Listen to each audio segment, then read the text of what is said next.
Food கார்னரில் இன்றைக்கி பானக்கம் பண்ண போகிறோம். வெயில் காலத்தில் இதை நம்ம எடுத்துட்டோம்னா நம்ம உடம்புல உள்ள ஹீட் நல்லாவே குறையும். இப்போ இந்த டேஸ்டான ஹெல்த்தியான பானக்கத்தை எப்படி பண்ணுறதுன்னு பார்க்கலாம். இந்த பவுலில் ஒரு பெரிய நெல்லிக்காய் சைஸ் அளவு புளி, இந்த பவுலில் 4 டேபிள் ஸ்பூன் புளித்த கருப்பட்டியை நல்லா பொடி பண்ணி சேர்த்துக்கணும். இதை பனை வெல்லம்னு சொல்லுவாங்க. இந்த பவுலில் 3/4 கப் தண்ணி சேர்த்து, இந்த புளி சேர்த்துருக்க பவுல்லையும் 3/4 கப் தண்ணி சேர்த்து ரெண்டையும் 15 நிமிஷம் ஊற வச்சுக்கலாம். ரெண்டுமே 15 நிமிஷம் ஊறிடுச்சு. ஃபஸ்ட்டு புளியை நல்லா கரைச்சி வடிகட்டிக்கலாம். நல்லா கரைச்சாச்சு. இப்போ வடிகட்டிக்கலாம். இந்த பாத்திரத்தில் ஒரு வடிகட்டி வச்சுருக்கேன். அதில் இந்த புளிக்கரைசலை சேர்த்து வடிகட்டிக்கலாம்.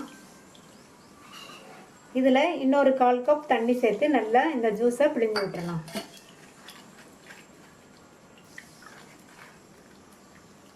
கருப்பட்டி நல்லா தண்ணியில் கரைஞ்சிருச்சு. இது கூட 1/2 டீஸ்பூன் ஏலக்காய் பவுடரும் 1/2 டீஸ்பூன் சுக்கு பவுடரும் சேர்த்துக்கங்க. இது கூட 2 பிஞ்ச் உப்பு சேர்த்து நல்லா கலந்து விட்டுறலாம். நல்லா கலந்து விட்டாச்சு. இந்த பானக்கத்துக்கு நான் கருப்பட்டி சேர்த்துருக்கேன். கருப்பட்டி தான் சேர்க்கணும். நல்லா உடம்புக்கு குளிர்ச்சி கொடுக்கும். சப்போஸ் உங்கள்கிட்ட கருப்பட்டி இல்லைன்னா வெல்லம் அல்லது நாட்டு சர்க்கரை சேர்த்துக்கங்க. ஏற்கனவே வடிகட்டின புளி கரைசலோட இந்த கருப்பட்டி கரைசலையும் வடிகட்டிக்கலாம். வடிகட்டியாச்சு. இது கூட இன்னொரு 1/2 கப் மட்டும் தண்ணி சேர்த்து நல்லா கலந்து விட்டுட்டு ஸ்வீட் போதுமா என்னன்னு செக் பண்ணிக்கோங்க. சப்போஸ் இனிப்பு பத்தலைன்னா பொடித்த கருப்பட்டி சேர்த்து நல்லா இந்த மாதிரி கரைச்சி விட்டுக்கோங்க. இப்போ இதை வேறு டம்ளருக்கு மாற்றிடலாம்.